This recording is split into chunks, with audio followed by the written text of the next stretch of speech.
Quando o crente não consegue absorver o mandamento, a palavra, ele não tem desejo para servir a Deus.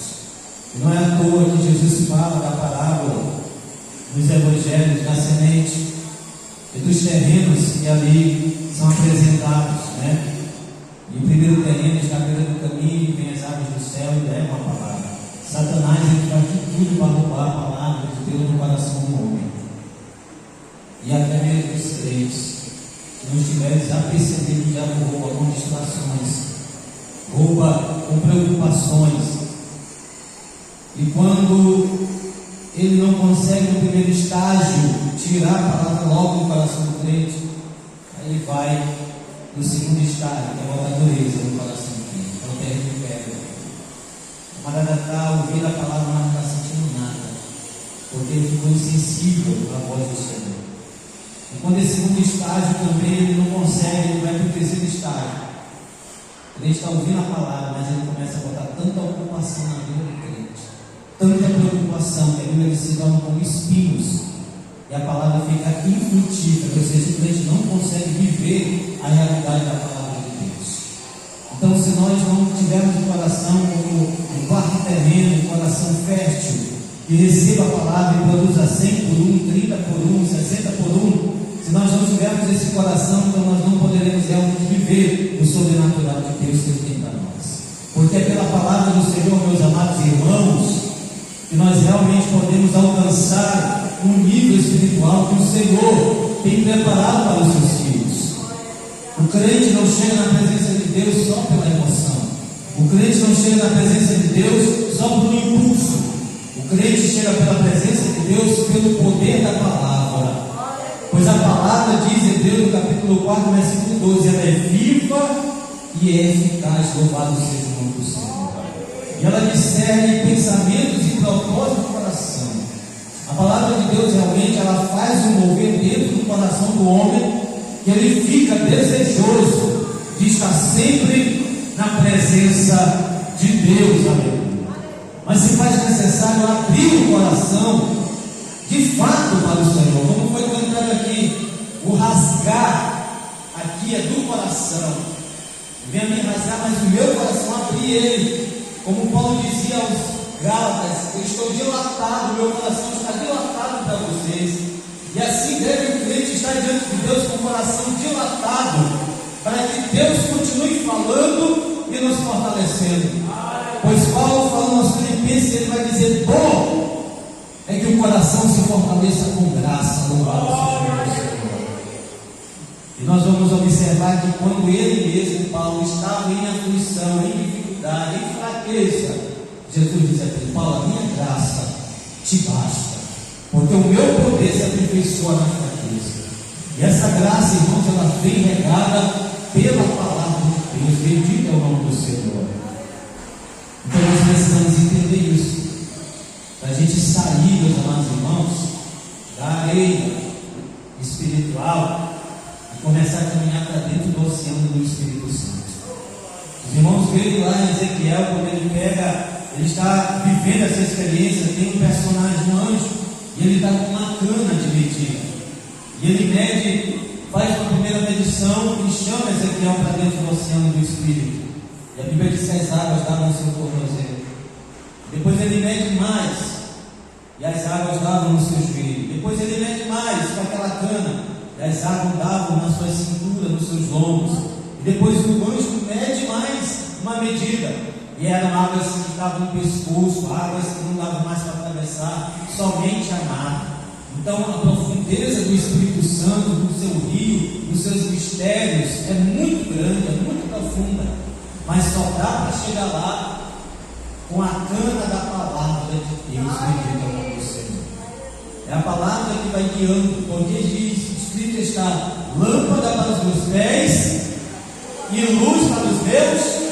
É a palavra que leva o crente para a presença de Deus, bendito é o nome do Senhor. Aí o Espírito Santo, que tem essa espada, que é a palavra de Deus, ele vai impulsionando o crente cada vez mais para perto do Senhor. Então, irmãos, nós precisamos vigiar para que o nosso coração esteja atento àquilo que Deus está dizendo à sua igreja. Pois escrito está: quem tem ouvidos ouça o que o Espírito diz às igrejas. Nessa manhã o Senhor já tem falado conosco aqui através dos irmãos que passaram também a palavra.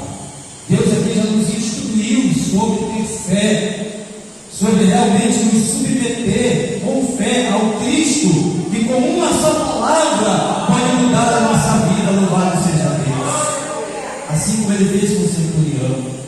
Jesus já nos instruiu aqui também a buscá-lo em constante oração e uma vida em consagração de jejum, para que o Senhor mova a sua mão sobre as nossas vidas. Louvado seja Deus. O Senhor já falou também que nós precisamos ser obedientes e não fugir da sua face, da sua presença, mas fazer a vontade do Senhor. Jesus já falou nessa manhã para nós termos compaixão do nosso próximo, ainda que ele seja vil, porque o amor de Deus é por todos os homens, e nós somos filhos de Deus, e também devemos amar a todos indistintamente. Então, se nós dermos ouvido a tudo que já foi dito aqui, nós vamos sair pelaquela porta jubilosos, regozijantes e com mais desejo de estar na presença do Senhor. Aleluia. Mas é somente quem está pronto a ouvir. E ouvir na palavra de Deus, irmãos, é mais do que escutar um som, é atender aquilo que está sendo dito. Por isso muitos às vezes entram na casa de Deus, mas não conseguem sair como Asaf no Salmo 73, alegres e satisfeitos, porque não conseguem estar ouvindo a voz do Senhor que está bradando dentro do templo. Asaf estava numa confusão mental, espiritual, não estava entendendo: Senhor, sou teu servo, eu tenho me dedicado, me consagrado, eu tenho me lavado na inocência, mas eu estou vendo o ímpio que não te teme, o ímpio que não te adora, e ele prospera, e ele cresce como uma árvore frondosa, ele não tem dificuldade, e eu, Senhor, que estou consagrando, que estou na manhã ali buscando o Senhor naquela manhã com Deus, estou sofrendo, passando aperto, e ele ficou assim meio confuso, mas a Bíblia diz que quando ele entrou na casa de Deus, aleluia, Deus falou com ele, e ele entendeu que o fim do ímpio está perto, mas aqueles que fazem a vontade de Deus permanecerão para sempre. E às vezes nós chegamos aqui confusos, preocupados, tristes, abatidos, mas quando nós abrimos o ouvido, o Espírito de Deus trata conosco, e nós saímos daquela porta ali renovados. Bendito é o nome do Senhor. Por isso está escrito: ouvi, e a vossa alma viverá. Louvado seja Deus. É pela palavra, meus amados irmãos. Esse é o motivo de nós continuarmos firmes na presença de Deus, é a palavra. Mateus capítulo de número 7, versículo, se eu não me engano, está do 23 em diante: aquele que ouve as minhas palavras e as pratica é como um homem prudente que edificou a sua casa na rocha. Vieram a chuva, veio os rios, veio o vento com ímpeto, com força contra aquela casa, mas ela não caiu, porque estava edificada na rocha. E a rocha é Cristo, a rocha é a palavra de Deus. Bendito é o nome do Senhor. Mas infelizmente, às vezes nós não estamos com a fome suficiente para comer esse pão maravilhoso que Deus tem nos concedido. Às vezes chegamos na casa de Deus com a barriga espiritual, empanturrada de tanta coisa que não traz edificação, que não traz crescimento, e com isso não há mais espaço para o pão espiritual. Amados, que possamos nos aperceber dessas coisas e estarmos aqui, como a palavra de Deus diz, necessitados de Deus e da sua palavra. Estamos aqui como está em Mateus 5: bem-aventurados pobres de espírito, porque eles serão consolados, serão fartos, serão abençoados da graça de Deus. Então nós precisamos estar sempre em necessidade, com fome de Deus, com sede de Deus. Bendito é o nome do Senhor para sempre. Mas, amados irmãos, nesta manhã feliz, neste santo lugar, o Senhor me deu uma palavra. Eu estava pedindo ao Senhor em oração: Senhor, me dê uma palavra para repartir com a tua igreja aqui naquele trabalho. E em oração eu vi uma arca. Deus me mostrava uma arca. E eu ouvi a voz do Senhor dizendo, Gênesis capítulo 6: bendito é o nome do Senhor. E sabe por que eu sei que é Deus, irmãos? porque eu estava em oração, eu estava falando com Deus que fala com crente. Eu estava falando com Deus que responde. Não Deus que fica calado, que é cego, que é surdo, que é mudo, que é parado. Não, o Deus que eu sirvo. E o Deus que eu estava orando é o Deus que tudo vê, que tudo pode, que tudo faz e que responde aos seus filhos quando clamam. E eu tive uma visão da arca, e o Senhor também falava em Gênesis capítulo 6. E eu fui meditar no texto e o Senhor me deu essa palavra. Gênesis 6, versículo 1 em diante diz assim: E aconteceu que, como os homens começaram a multiplicar-se sobre a face da terra, lhes nasceram filhas. Viram os filhos de Deus que as filhas dos homens eram formosas, e tomaram para si mulheres de todas que escolheram. Então disse o Senhor: Não contenderá o meu espírito para sempre com o homem, porque ele também é carne. Porém os seus dias serão 120 anos. Havia naqueles dias gigantes na terra.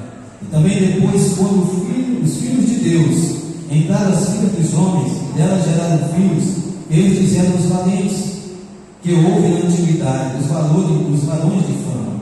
E viu o Senhor que a maldade do homem se multiplicara sobre a terra, e que toda a imaginação, os pensamentos do seu coração era só má continuamente. E arrependeu-se o Senhor de haver feito o homem sobre a terra, e pesou em seu coração. E disse o Senhor: Destruirei sobre a face da terra o homem que criei, desde o homem até o animal, até o réptil, até a ave dos céus, porque me arrependo de os haver feito. Noé, porém, achou graças aos olhos do Senhor. Estas são as gerações de Noé. Noé era varão justo e reto em suas gerações. Noé andava com Deus. Bendito é o nome do Senhor para sempre. Os irmãos conhecem bem a história da corrupção da humanidade nesse texto do capítulo número 6, que é uma herança da desobediência de Adão e Eva ali no jardim do Éden. E nós observamos, amados irmãos, que a palavra do Senhor, ela está colocada para nós em uma disposição que nós podemos compreender o que aconteceu naqueles dias de Noé.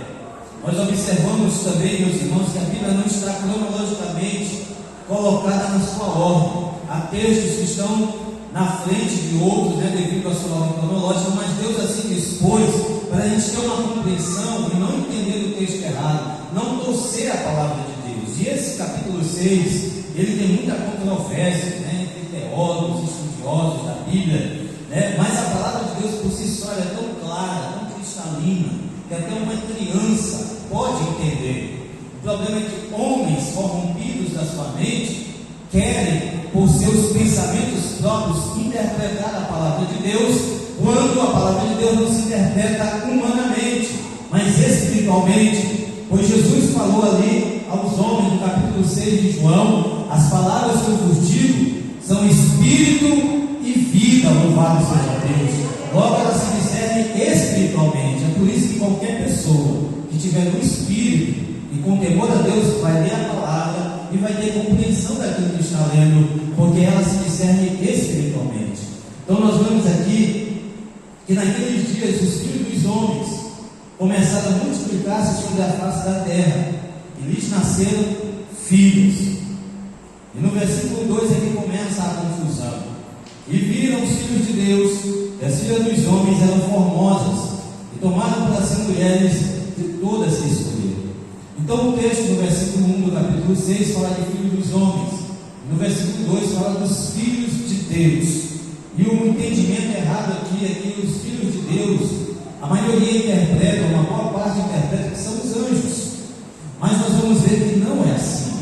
O próprio texto, voltando para o capítulo 4, capítulo 5, o Senhor dispôs, Deus usou Moisés, como é atribuído Gênesis a Moisés, para escrever dessa forma para o povo entender de quem são os filhos dos homens e quem são os filhos de Deus. No capítulo 4, versículo 17, os irmãos vão ver que Caim conheceu a sua mulher. Os irmãos sabem que essa mulher devia ser uma irmã, uma prima, uma parenta dele, porque a humanidade já estava se formando, crescendo, se multiplicando. Então era permitido. E aí o que acontece até porque quando Adão, irmão, saiu do Éden, ele teve filhos e filhas. Nós vamos ver genealogia dele, que Adão, com 130 anos, gerou um filho, né? E depois de muito tempo ele gerou muitos filhos e filhas. Então hoje um homem com 40 anos, ele pode ter até 30, 40 filhos, né? Imagine um homem ainda com muito vigor, vivendo 130 anos, né? É muito filho. Então deu muito tempo para que elas crescessem e Caim também a tomasse uma por mulher. Por isso ele se casou com ela. E aí ele teve um filho chamado Enoque, deu o nome da cidade que ele formou, né? O seu filho Enoque. E aí no capítulo 4, versículo 17 até o versículo de número 24, os irmãos vão ver aí a linhagem de Caim. E é só gente ruim, é só gente malvada, egoísta, gente presunçosa, que eram usados por Satanás. Como assim, irmão João? A Bíblia diz lá, na primeira carta de João, que Caim era do maligno, porque ele deu lugar para Satanás. E consequentemente toda a sua descendência foi pelo mesmo caminho, servindo a Satanás. Os irmãos vão observar aí no versículo 19: e tomou Lameque para si quantas mulheres? 2 mulheres, quer dizer, já era um bígamo, né? Já era alguém que se satisfazia só com uma mulher. Até o pai dele, que foi um homicida, a Bíblia diz que era do maligno. A Bíblia mostra que ele casou só com uma mulher, mas o filho já era maligno, mais maligno que o pai, né? Casou foi com 2 mulheres. E esse mesmo Lameque, ele matou um homem só porque o feriu, e matou um jovem só porque pisou nele. E quando chegou em casa, chamou as suas mulheres, Ada e Zila, né? Ainda fez um verso, já compôs um verso, um poema maligno. Caim será vingado 7 vezes, mas Lameque 70 vezes 7. Camarada era mau, uma geração ruim. Mas eu louvo o nome do Senhor, que Jesus veio fazer isso aqui. Quando Pedro chegou e disse assim: Senhor, até quando eu devo perdoar meu irmão? Até 7 vezes? Aí Jesus veio e quebra a maldição de Lameque. Não, até 70 vezes 7 perdoarás teu irmão. Louvado seja Deus. Então Jesus veio para desfazer as obras do diabo. Então hoje o crente não tem negócio de vingança. O negócio do crente é perdoar. Louvado seja Deus. Se quiser ser perdoado por Deus, tem que perdoar. E não somente uma vez, mas 70 vezes 7 no dia. E se alguém extrapolar essa conta, zera de novo e começa tudo. Louvado seja Deus. Então Jesus é maravilhoso. Aí a gente vai ver depois aqui um camarada chamado Jabal, que foi o pai dos que habitam em tendas e tem gado. Irmãos, esse camarada aqui, ele era esperto e egoísta. Esse cara aqui, os animais eram tudo livre e solto, mas ele pegou o gado, botou na cerca e começou a tomar posse daquilo que Deus tinha dado para todo mundo. E agora ele começou a comercializar. Quem quisesse fazer churrasco, tinha que ir lá em Jabal comprar uma vaca. A gente vê que o cara era egoísta, estava pensando só em si. O egoísmo na família de Caim era horrível, era terrível. E aí a gente vai ver depois aí o irmão dele, Tubal Caim, mestre de toda a obra de cobre e de ferro, né? Aquele camarada que começou a fazer facão, faca, foice, né? Mas com, às vezes, um intento maligno, né? Já de dominar, matar os outros, né? E aí nós vamos ver também um aqui que ele parece tão inocente, mas que na verdade ele foi usado por Satanás, que é Tubal Caim, mestre de obra de cobre, Lameque, cadê ele? Jesus vira aqui agora. No versículo de 21, que o nome do seu irmão era Jubal. Esse foi o pai de todos que tocam harpa e órgão. Mas ele fez uma coisa tão boa, só que esse aqui no original era uma música para alegrar o coração deles, para que eles viessem a viver uma vida dissoluta. É como hoje aí, irmãos, o pessoal que faz aqueles paredão de som, mas é para o povo ficar doido, né? Para beber cerveja, para paquerar, para atrair esposa, para fazer todo tipo de loucura. Então, ele quando fez esse instrumento, ele não estava sem adorar a Deus, era para satisfação da carne. Então, por que eu estou dizendo isso? Porque estes aqui, eles são selecionados na Bíblia como filhos dos homens, porque eles só cogitavam das coisas da terra, dos homens. Olha o que Jesus vai dizer no versículo 3 do capítulo 6: não contenderá o meu espírito sempre com o homem, porque ele também é carne, porém os seus dias são 120 anos. Ou seja, os homens aqui que ele está falando são aqueles que estão tendenciosos somente das coisas desta vida, são carnais. E é o que Jesus vai dizer em João capítulo 3: quem nasce da carne é carne. Então, esses homens aqui, eles são selecionados como filhos dos homens, porque estão inclinados somente das coisas da carne, desta vida. Mas aí vem o capítulo 5, na verdade o versículo 27, 25 do capítulo 4 de Gênesis. E Adão conheceu Eva de novo, e ela teve um filho, seu nome foi Sete. Ele disse: Deus me concedeu da semente no lugar de Abel. Olha só o detalhe do texto: Deus me concedeu outra semente em lugar de Abel. Na galeria dos heróis da fé, quem é o primeiro a aparecer como justo? Abel. Pela fé, o sangue de Abel clamou mesmo depois de morto, clamando por justiça. Então Abel é tido como justo pela fé, né? Então a palavra diz que deu outra semente. E a Bíblia diz, Jesus vai dizer lá nos Evangelhos, que existem duas sementes: a semente, o joio, que são os filhos do maligno, e o trigo, que são os filhos de Deus. Então nós observamos dentro do texto da explicação, quando o escritor está querendo mostrar que a linhagem dos justos, ela recomeça em Sete. E a Bíblia diz que Sete teve um filho, e nasceu, seu nome é Enos, e então se começou a invocar o nome do Senhor.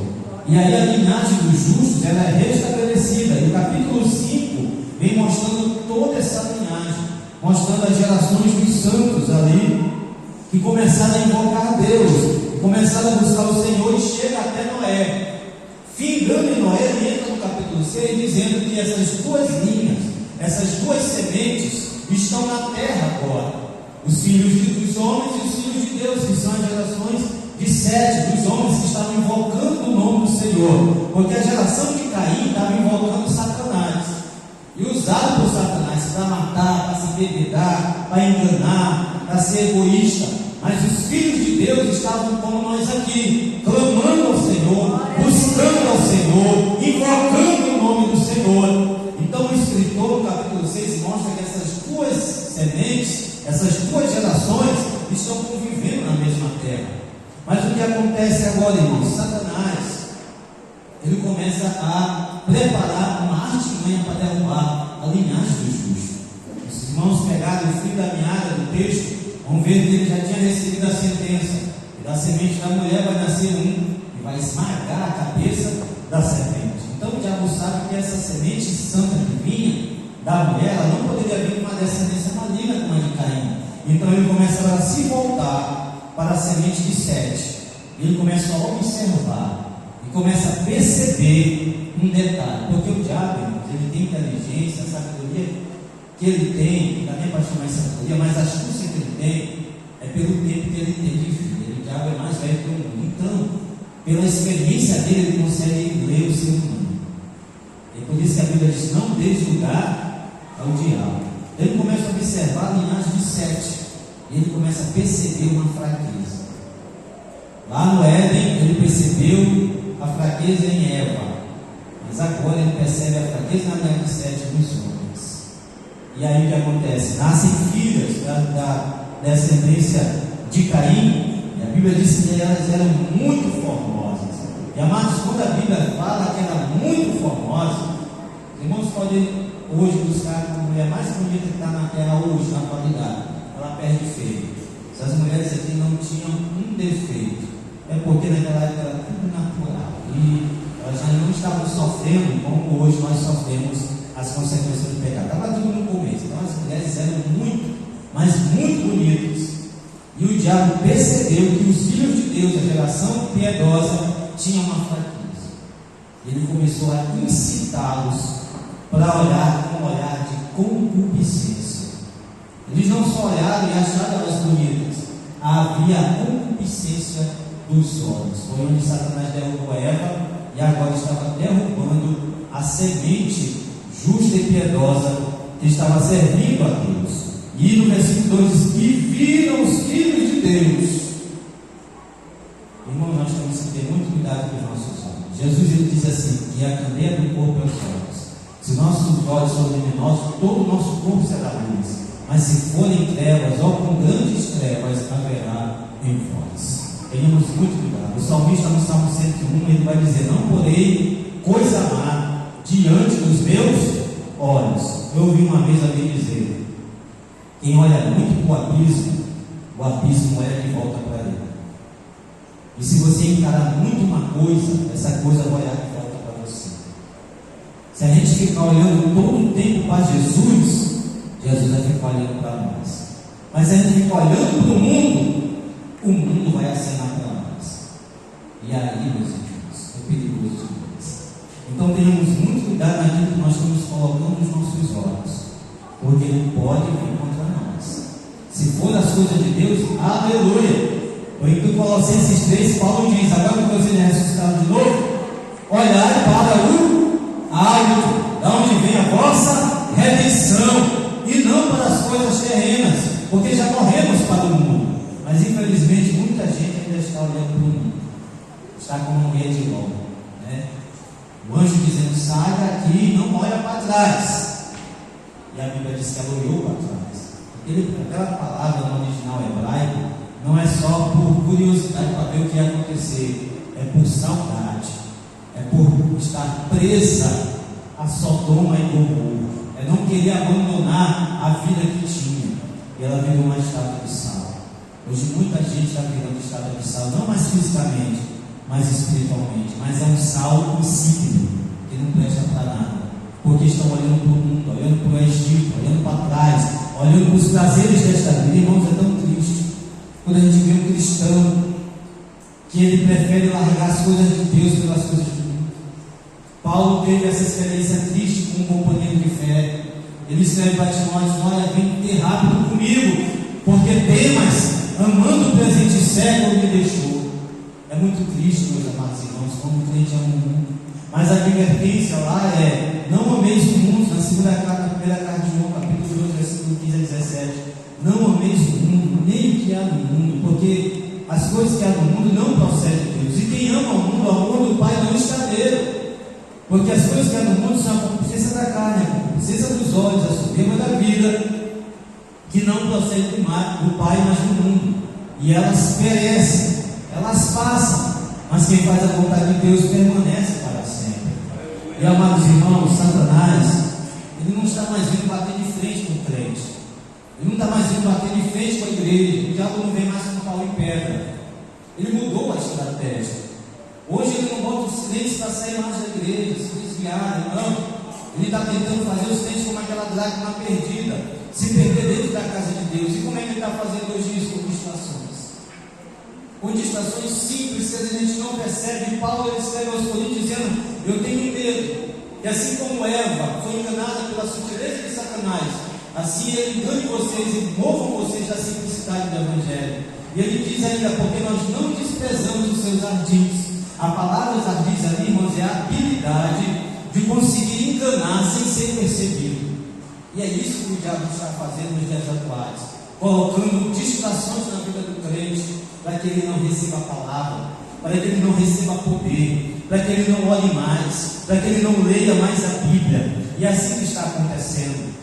E aí o que acontece? Ele começa a botar distrações, né? Aí é um telefone tocando toda hora, aí é um vídeo, aí é uma notícia, uma novidade, aí é uma tarefa, não, porque tem que fazer, não pode deixar para amanhã. E aí Jesus vai ficando para trás, Jesus vai saindo dos nossos objetivos. Quando a gente vai orar, já estamos tão cansados das distrações que estamos vivendo, e a gente já dorme sem orar, já acorda sem orar, já não está nem para a Bíblia, vai enche a barriga de comida e nem agradece a Deus, vai para o trabalho e ali fica estressado e não tira um momento para Deus, e o inimigo vai lançando distrações. Lá em Apocalipse, isso está revelado, quando ele tenta destruir o povo de Israel, a Bíblia diz que a serpente, o dragão, lançou da sua boca uma água, um rio, e a mulher, que é Israel ali, ela estava quase cedendo.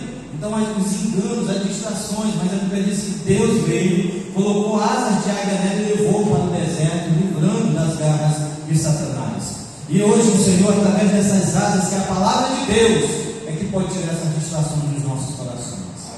Aí Jesus vai dizer assim: o coração do homem, quando está cheio de que não presta, é que saiu de homicídio, prostituições, mentira, blasfêmias, irrita com tudo que não presta. Porque esse coração está sendo seduzido pelo engano de Satanás. Então o que acontece? Só a palavra de Deus, irmãos, é que pode penetrar no profundo do nosso coração e arrancar tudo isso. Porque está escrito: guarda a tua palavra em meu coração, para ele não pecar contra ti. Como poderá um jovem, um homem, um senhor, a senhora, purificar o seu coração? Observando conforme a tua palavra. Por isso que o inimigo não quer que a gente ouça a palavra de Deus. Por isso que o inimigo hoje, irmãos, ele está fazendo uma estratégia que não estamos a perceber. Os crentes, e não são todos, mas uma boa parte, eles estão interessados em mensagens que agradam somente o seu coração, e não mensagens que mudem a sua alma. E nós precisamos ter cuidado com isso. Quando vamos para os livros dos reis, quando Acabe faz aliança com Josafá, ele diz assim: olha, vem junto comigo e vamos contra os reis que estão aí querendo nos destruir. A Bíblia diz aí, a Josafá, que era crente, diz assim: peraí, antes da gente ir, vamos orar a Deus, vamos falar com o Senhor, vamos ver o que Deus tem para dizer. E aí tem aí um monte de profeta, e começar. Sobe, porque Deus vai dar vitória. Não te preocupa, rei. Assim como esse chifre de ferro, esse jugo de ferro, essa corrente aqui, que quebrou, fez aquela orelha diante dos reis. Assim como se quebrar, assim Deus vai quebrar o jugo, ele pode subir. E os outros profetas, é vitória, é bênção, vai ter de Deus, vai dar tudo certo. Aí Josafá já está, crente quando é crente, quando vê muita coisa a favor dele, ele acha que espera que alguma coisa é. A Bíblia diz: no mundo tereis aflições. A gente vai ter vitória em meia luta.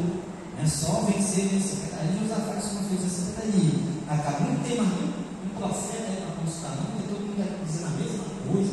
Irmão, nem sempre, quando todo mundo está dizendo a mesma coisa, quer dizer que está certo. Temos muito cuidado, temos que ter discernimento.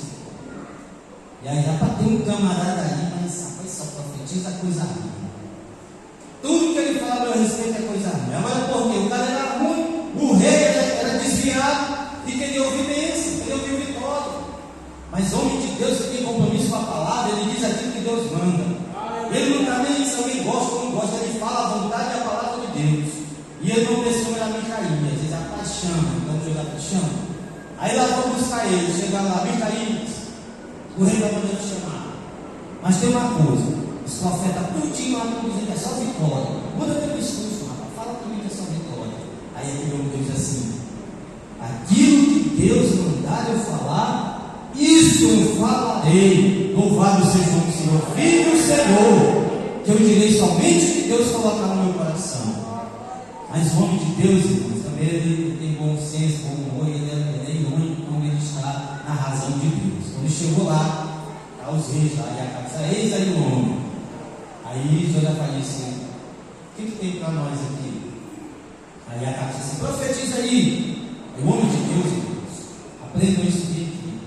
O crente que está na presença do Senhor, ele ama os que amam a Deus, ele ama os que aborrecem a Deus, porque nós devemos amar todos. Mas o homem de Deus, diante do perverso, a Bíblia diz que ele se torna indomável.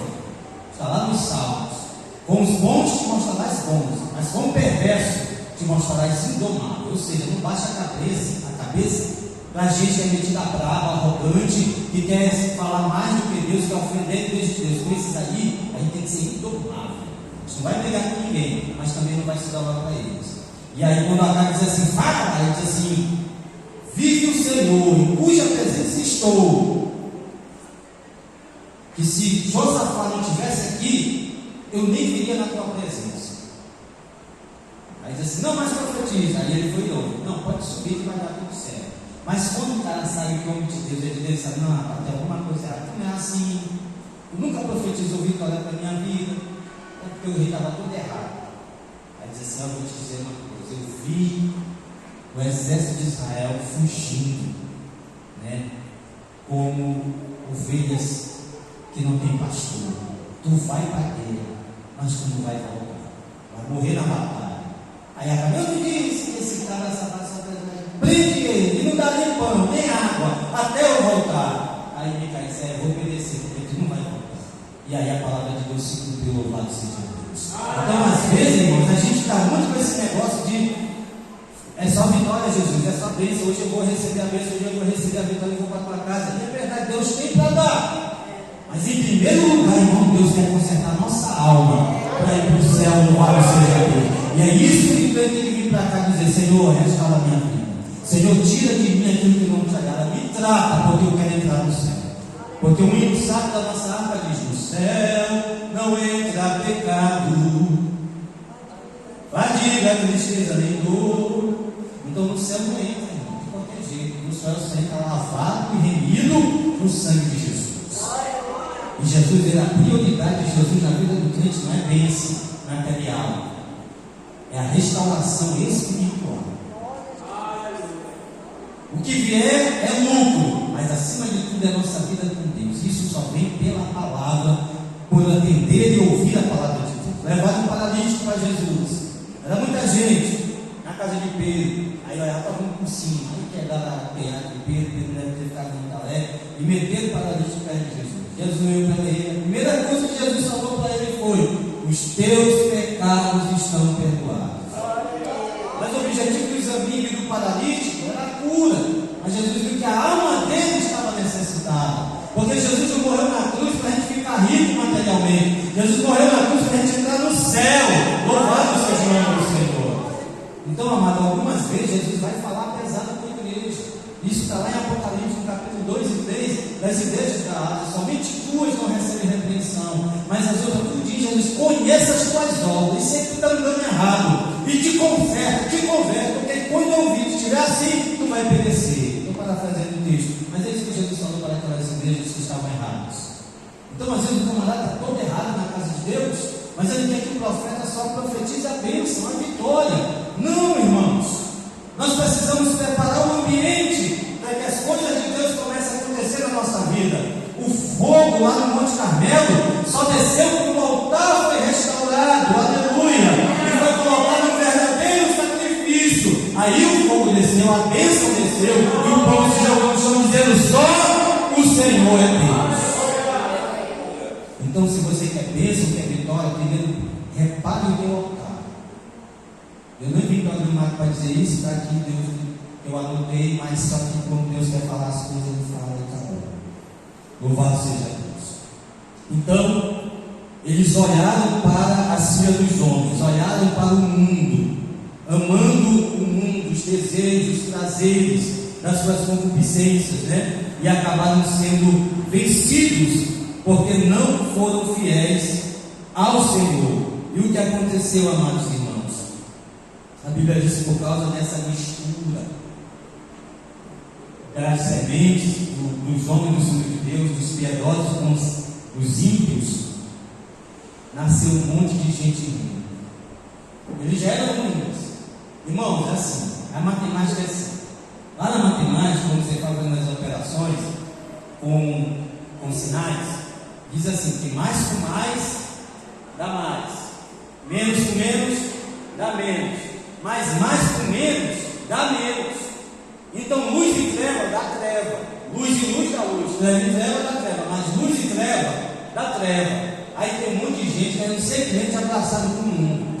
Vai dar um mundano, vai dar um carnal, vai dar até mesmo um ímpio blasfemo. Por isso Jesus fala aos Coríntios na segunda carta, no capítulo 6: saí, pois, do meio deles, ó povo meu, não toqueis nada imundo, e eu serei para vós Deus e Pai, e vós sereis para mim filhos e filhas, diz o Senhor, louvado seja Deus.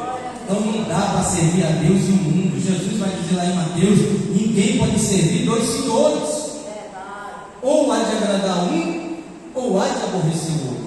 Ou somos filhos de Deus, ou somos filhos do diabo. Se alguém fica no meio termo, já é filho do diabo, porque Jesus disse sim, sim, não, não. O que passa disso é procedência maligna. Quem está titubeando já está do lado de Satanás. É isso que a Bíblia diz, e a matemática de Jesus é desse jeito. Quem comigo não ajuda, quem não é contra comigo, é contra mim. Irmão, quem não está andando com Jesus, está andando com Satanás. E às vezes, irmãos, nós estamos desapercebendo em atitudes, palavras e ações que são do inimigo, e a gente está pensando que é de Deus. Por isso que a palavra vem como uma luz para iluminar a nossa vida, e a gente não cair no engodo de Satanás, e não ficar pisando para o mundo, porque o mundo é mau. E lá na carta de João, na primeira carta de João, ele vai dizer que o mundo jaz no maligno. E esse mundo aí é o sistema, é esse padrão que ele oferece aí de andar doido, pelado, de andar na desobediência, na safadeza, no engano, no desejo desenfreado de ficar rico a ponto de passar por cima dos outros. Esse é o mundo que a palavra de Deus está dizendo para a gente não se comprometer com ele. E hoje nós vemos nossos jovens na igreja com o padrão do mundo e querem que Deus Santo os aceite desse jeito. Quando a palavra de Deus está dizendo: aquele que está em Cristo é nova, as coisas velhas, tudo se passaram, tudo se fez novo. Deus deu um novo andar, Deus deu um novo falar para o crente, Deus deu uma nova postura para o crente. É por aí que devemos seguir. Mas tem gente achando que é no mundo que está o padrão que lhe agrada. Aí quer andar de qualquer jeito, quer viver de qualquer jeito, e depois quer chegar aqui e dizer: Deus, eu sou teu filho,